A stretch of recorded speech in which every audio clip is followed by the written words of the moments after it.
मैं आपका शुभचिंतक ज्योति भाई और गांव की नई आवाज़ यूट्यूब चैनल पर आपका स्वागत है।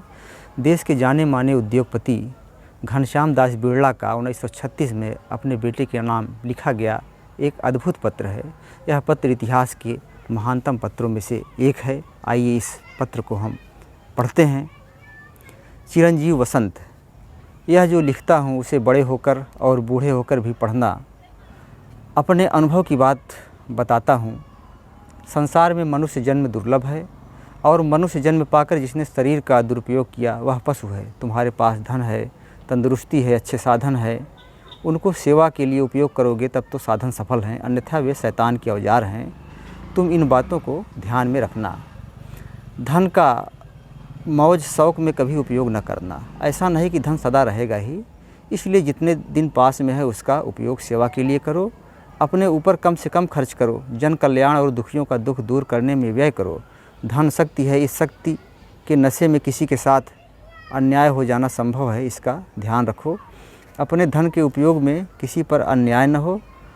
अपनी संतान के लिए भी यही उपदेश छोड़कर जाओ। यदि बच्चे मौज शौक़ ऐश आराम वाले होंगे तो पाप करेंगे और हमारे व्यापार को नष्ट करेंगे। ऐसे नालायकों को कभी धन न देना। उनके हाथ में जाए उससे पहले ही जन कल्याण के किसी काम में लगा देना या गरीबों में बांट देना। तुम उसे अपने मन के अंधेपन से संतान के मोह में स्वार्थ के लिए उपयोग नहीं कर सकते। हम भाइयों ने अपार मेहनत से व्यापार को बढ़ाया है, तो यह समझकर कि वे धन का सदुपयोग करेंगे। भगवान को कभी न भूलना। यदि अच्छी बुद्धि देता है, इंद्रियों पर काबू रखना, वरना यह तुम्हें डुबो देंगी।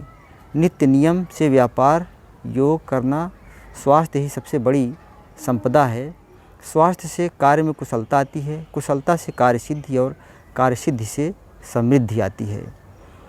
सुख समृद्धि के लिए स्वास्थ्य पहली शर्त है। मैंने देखा है कि स्वास्थ्य संपदा से रहित होने पर करोड़ों अरबों के स्वामी भी कैसे दीनहीन बनकर रह जाते हैं। स्वास्थ्य के अभाव में सुख साधनों का कोई मूल्य नहीं है। इस संपदा की रक्षा हर उपाय में करना। भोजन को दवा समझकर खाना। स्वाद के वश में होकर खाते मत रहना। जीने के लिए खाना है, न कि खाने के लिए जीना। धन्यवाद।